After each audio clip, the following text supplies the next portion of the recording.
Galaw, pero may paggalaw din na makikita dito sa ating statistics, ha? Oo, maganda dito na halos pantay yung dalawang teams natin early to mid-game in terms of potential. Same with late game. So it's really matter of sabihin na natin kung paano mag-execute ng dalawang teams natin. Pero sobrang aaray talaga kung sino man yung bloody hunt dito nung Franco kasi di nga siya napapurify, hindi mo mapipigilan. Pwede ba yung flicker kagat? Oo, diba? yung So, pa nga pala. medyo matagal-tagal na hold yun. And gusto ko din lang balikan, no? Welcome nga pa sa Land of Dawn for game number 2 of this best of 3 series. Tignan natin kung kaya nga ba extend ng Twisted Minds sa setting ito o tatapusin na nga ba ng Aurora Gaming with their streak continuing. Balik tayo dun sa Franco. I think focusing mark as well ay nabuff pero mukhang hindi naman ito kukunin ni Rene J. Yep. Na ang maganda ngayon sa focusing mark ay nabibigay na rin siya ng movement speed kapag nakasampal ka ng isa. Oo, sobrang importante yun sa mga heroes na nagre-rely sa movement speed. Ito kasi may ano naman siya may passive naman siya na... Naka-double boots, naka-agility, tas naka-wilderness blessing. Diba? Pabilis talaga umikot. And ngayon, speaking of pag-ikot, may ginagawa rin kagad na pag-tambay. Nakuhaan ng Green Camp. Dito itong si Demon Kite, ha? Uy, magandang simula ito para sa Twisted Minds. Gusto mo talaga sa Hayabusa ay hindi siya makapag-snowball. I think isa yun sa mga rason kung bakit nga ba hindi rin sumisikat ng sobra ang Hayabusa dahil kapag hindi ka daw nakalamang ng early, napakahirap daw laruin ng hero na to. Tsaka isa siya sa mga heroes na kaya niyang maglaro independently. So pag napigilan na agad, medyo hindi niya magagawa yung normally pathing ng isang jungler. So yun na naman again, nakikita natin for Twisted Minds na check nila kung ano man yung mga kailangan nilang gawin for the effectivity of their hero composition. So early rotation dun sa may bottom lane, probably because they want James and or the XP laners to be part of the team fight agad-agad. Mukhang kalmado ang ating Game 2 kung ikukumpara doon sa Game 1 na wala pang 2 minuto ay salpukan agad. Pero kung tumama yon ay siguro nagkaroon na ng kaguluhan. Sadyang hindi lamang kumagat. Demon Kite goes in. Hindi niya itutuloy ang kanyang Ugi Shadow Kill. Turtle sisimulan na ni MP The King at magzo-zone out na nga rin dito sa eskalera. Alam nila nagpo-purple buff pa dito si Demon Kite and walang Quad Shadow ngayon. Aray! James ata magiging target. Nagamit split. MP The King will secure that first turtle ng ating game. At iiska po na magkabilang kupunan. Wala pa rin kills na nagaganap. First turtle na punta sa kamay ng Twisted Minds. And I guess this is the power of the Suyu na talagang maaga pa lang. Pero tignan mo yung panggugulo, men. Naku, lalaban ata. Naku, nakakantukan din itong si Demon Kite. Mga shadow out. Pero flicker yung ginamit. Further Urshan mo mula kay Hanshi. Hanshi with the kill. First blood ay napunta na dito sa kupunan ng Twisted Minds. Flicker in the force para kay Rene J at dire-diretso na ng pag-agaw ni MP. Okay, so good call for Aurora. Sumilip sila sa may purple buff kasi pwede na lang agawin sana kasi walang retribution and hindi naman nag-retry si Demon Kite kanina sa purple buff nila. Ngayon naman, ang magandang naging sagot ng side ng Twisted Minds. Alam na ni Haji na mazo-zone dito si Demon Kite. Dinerechohan niya na agad. Diba? Dumiretso na siya agad kung saan lalabas na shadow. Kaya nakadiretso na siya agad. Mas secure pa nga niya. Nag-flicker pa siya. Kasi baka just in case lang, may dadating, mazozone na rin niya agad.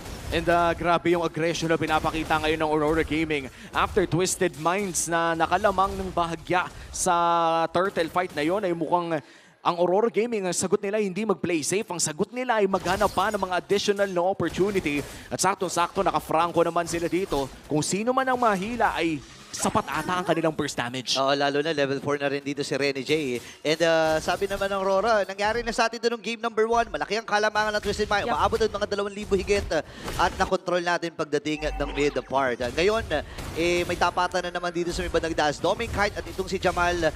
Pero ano muna kumbaga makikita natin yung priority ng magkabilang mga roamers dito, no, na protektahan mo lang kanilang mga junglers. Tsaka na dito, parang kung sa isang mga scenario, outlier yung hero dito ni Rene J. Kasi regardless kung gaano kalayo, pag tumama nga yung hook, hindi mo na maiisip na, okay, instant kill na agad for Twisted Minds to So, very situational. Tapos pag sumakto pa na yung makunat, ma-burst agad, meron kang diretso shadow kill from Demon Kite. Ganon din naman for the Rhapsody and Death Sonata for Granger. Kaya medyo limited agad yung possible na positioning for Twisted Minds. Ayan! Ayan na yung hook na gagawin nila dito at hindi makakapindot si James doon sa laban na yun. Habang yung pagong ay makuha naman ni MP the King. Edward ay sumama na rin.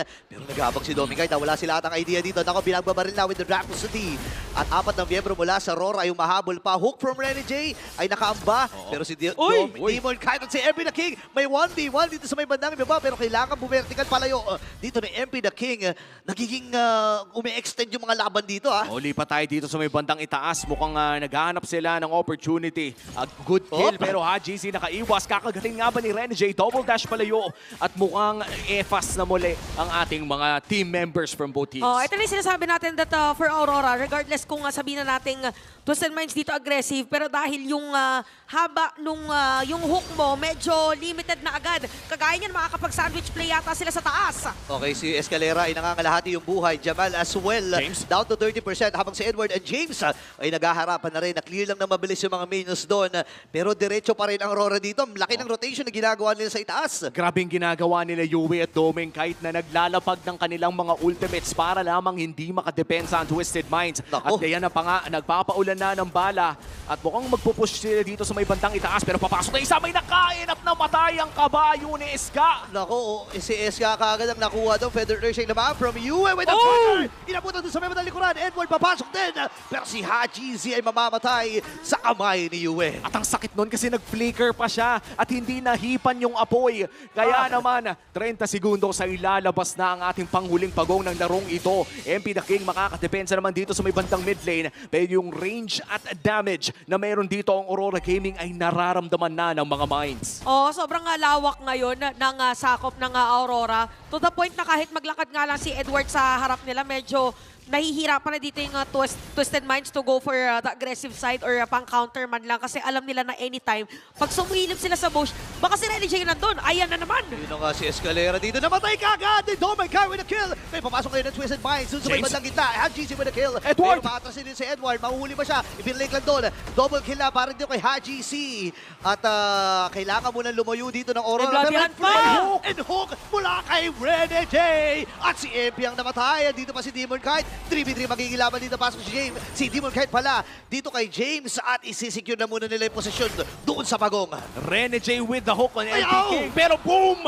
Pinanis with the demon with Doming Kite with the bullets. Grabe ang sakit na niya. Oh my gosh, anong heel man? Anong mga man na sinasabi nyo? Hookman ako ngayon! And Renny J ngayon naghahanap pa rin na magiging target niya. Wala man siyang bloody hand, pero doon yung threat ng hook. James, iniiwas-iwasan lang yung mga Feathered Earthshine mula dito kay Yue. Ilalapag yung Glorious Pathway para lang mapigilan din yung pagsugod ng Rora. Pero dire-diretso na sila dito. Sobrang grabe yung prediction ni Renny J. Una, yung first hook pa lang nila, hindi niya ginamit yung bloody hunt niya. The next one, sinurge niya pa, flicker, hook, tapos nag-bloody hunt, kaya nakuha si MP the King. Tapos after nun, nakakuha pa ulit ng isa.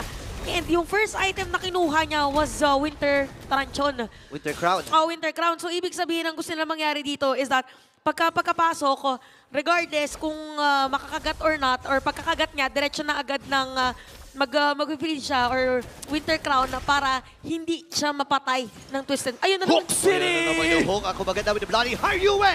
Ay nandun sa may madalikuran. Doming naman makakuha ng kill. Habang si Demon Kite dito na. Dire-diretso lang ang Kite Brawls. Pinagsaluan ng 4. Yung shadow kill mula dito kay Demon Kite. Ngayon diretso lang si Doming. At bumalik pa. Doming Kite with the double. Tatlo na lang natitira para sa Twisted Minds. At talagang sinasakal nila ng pilit ng Rora to. At bumabalik pa si Demon Kite for that damage. Aurora Gaming, hindi lamang nagpapaulan ng mga bala at ang Feathered Airstrike, pero ang hook ni Renny J ay madalas pang kumakalabit. At may aching pa nga, sneeze the win, kasabayan ng Iron Hook. Grabe to, no? Heel man, hindi. Ano ako ngayon? Hookman ako ngayon. At talagang tuloy-tuloy yung pagtama nito. Even yung flicker hook, hindi biro patamain yun at hindi biro gawin. Yun, at pinamalas nga dito ni Renny J. And ngayon naman, parang may pinaplano na May naman si vision na Renny J. naman. Oy, naku, tumama! Tumama yung hook, sabay kailangan niya umatras. Yue dito, Jamal with the kill. Ngayon hinahabol itong mga miyembro from Rora. Pero sabi ni Demon Kite, sige, lalaban pa tayo. Hindi, si Edward pumasok na rin. Andun yung pokes mula kay Yue, Demon Kite. Monster kill na naman si Doming. Ngayon si James ay may ipit sa apat ng miyembro mula sa Rora. Edward! At si Edward ay pumasok na. When the flicker, Epi the King, kailangan bumawi. Si Doming kayo na lang doon. Si Epi na lang natitira. And Demon Kite, ang tatapos ng laban na yun. Wipeout para sa Rora. And in a full 5v5 team fight na kalamang ang Aurora Gaming ng isa. Demon Kite clearing them out. Oo, sobrang naging crucial na maaga nagamit yung Glorious Pathway kasi it was just to check kung meron tao dun sa bush kanina. Regardless kung tumama dito yung hook or not ni Rene J, yung supposedly sana na pang-aggressive initiation ng side ng Twisted Minds nagamit na kaya hindi na sila nakatakas on this side. So maganda yung pag-dash in dito ni Epi the King para mapigilan si Edward. Pero kasi meron pang shadow kill si Demon Kite. Tasakto pa yung napuntahan ni MP the King, nandun yung quad shadow niya. Oo, at ang nakakatakot dito no, for the side of Twisted Minds ay tumatagal pa rin naman si James. Pero the fact na nakakapasok sa likod ng Aurora Gaming at nasasaktan pa rin ang kanilang mga backliners, kailangan talaga nila makahanap ng paraan na mapitas agad si Doming o si Yue. Nandito kay James sa magfront kasi yung first core item pa lang niya is anti-keras. Wala pa talaga yung pang-burst sa, or against Magic Burst. And Rene J now, nakabuild na siya ng fleeting time. So talagang, ano na to, ito yung mga build ng Franco na gusto mo rock and roll. Oh, ito yung mga build ng Franco na tumatama yung Iron Hook. Oh. Dahil hindi ka naman magbibuild ng fleeting time kung hindi tumatama yung mga hook mo. But look at this. Push na agad ang call ng Aurora Gaming. Nandito na ang Lord sa may bandang ibaba. Aamba ito at tatamba pero mababa lamang ang damage. The poke coming in from Doming kahit ay nararamdaman na rin. Pero mukhang walang makukuhang inhibitor turret ang Aurora Gaming pero lalaki pa rin ang kanilang gold lead to a 5k gold lead. Okay, meron pa silang wave dito sa may bandang gina. Federation mula kay Yue. Kalahati agad yung buhay dito ni James. Even Escalera, pumasok na si Demon Kite. Nagamit yung split spin pero di sapat para makaligtas doon sa pananalasa ng Kite duo. Diretso sila doon sa may bandang ibaba. Ang Rora ay dumidiretso at lumalaban na against 4 members from the Twisted Minds. At kailangan mo nila umiskapo at kunin kung ano man yung mga objektiba na nasa paligid nila. At mukhang mabilis ang kamay ni Demon Kite doon dahil may hawak na Bloody Hunt dito si HaGC pero hindi pa rin kumapit. Here comes the ultimate coming in from the Hylos pero si Escalera pa rin ata dudugo. Delikado ata dito itong mga tatlong miyembro mula dito sa Twisted Minds. Kailangan na rin lumayo ni Demon Kite at ngayon ay dediretso sila dun sa may bandang ibaba. Agaw ng purple buff para kay Smiling Demon. Talagang tuloy-tuloy ang pag-snowball na itong mga to. Oo, sobrang linis ng execution dito ng Aurora. Even pagdating na din sa gold, dalawa na is currently at 10k in terms of their farm. So even dito kay Yue, ang hirap na rin siyang pasukin ng Twisted Minds. And even yung Glorious Pathway na nakikita natin ginagamit ni Escalera is para lang talaga masecure or makaklear ng lane ng inhibitor turret na minion wave.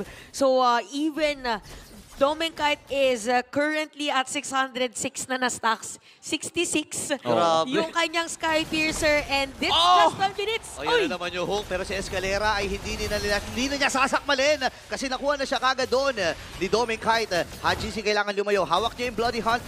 Nag-aabang ang kupunan ng Twisted Minds kung kailan papasok itong si Demon Kite at meron silang wave ng minions dito sa gitna. At may Bloody Hunt pa rin si Rene J. The flicker is available as well. Demon Kite masasaktan ng bahagya pero hook tumama na naman. Hook at ginamit na kayo Bloody Hunt at kailangan puntirehin itong si James sa patay na kakagad ng mag-examiner force mula kay Jamal. Papasok pa si Demon Kite. Hindi kasi yung Kite Brothers ay dire-diretso lang. Wala silang minions dito. Nandito yung second wave mula doon sa gitna at ilalaban na to ng Aurora still undefeated.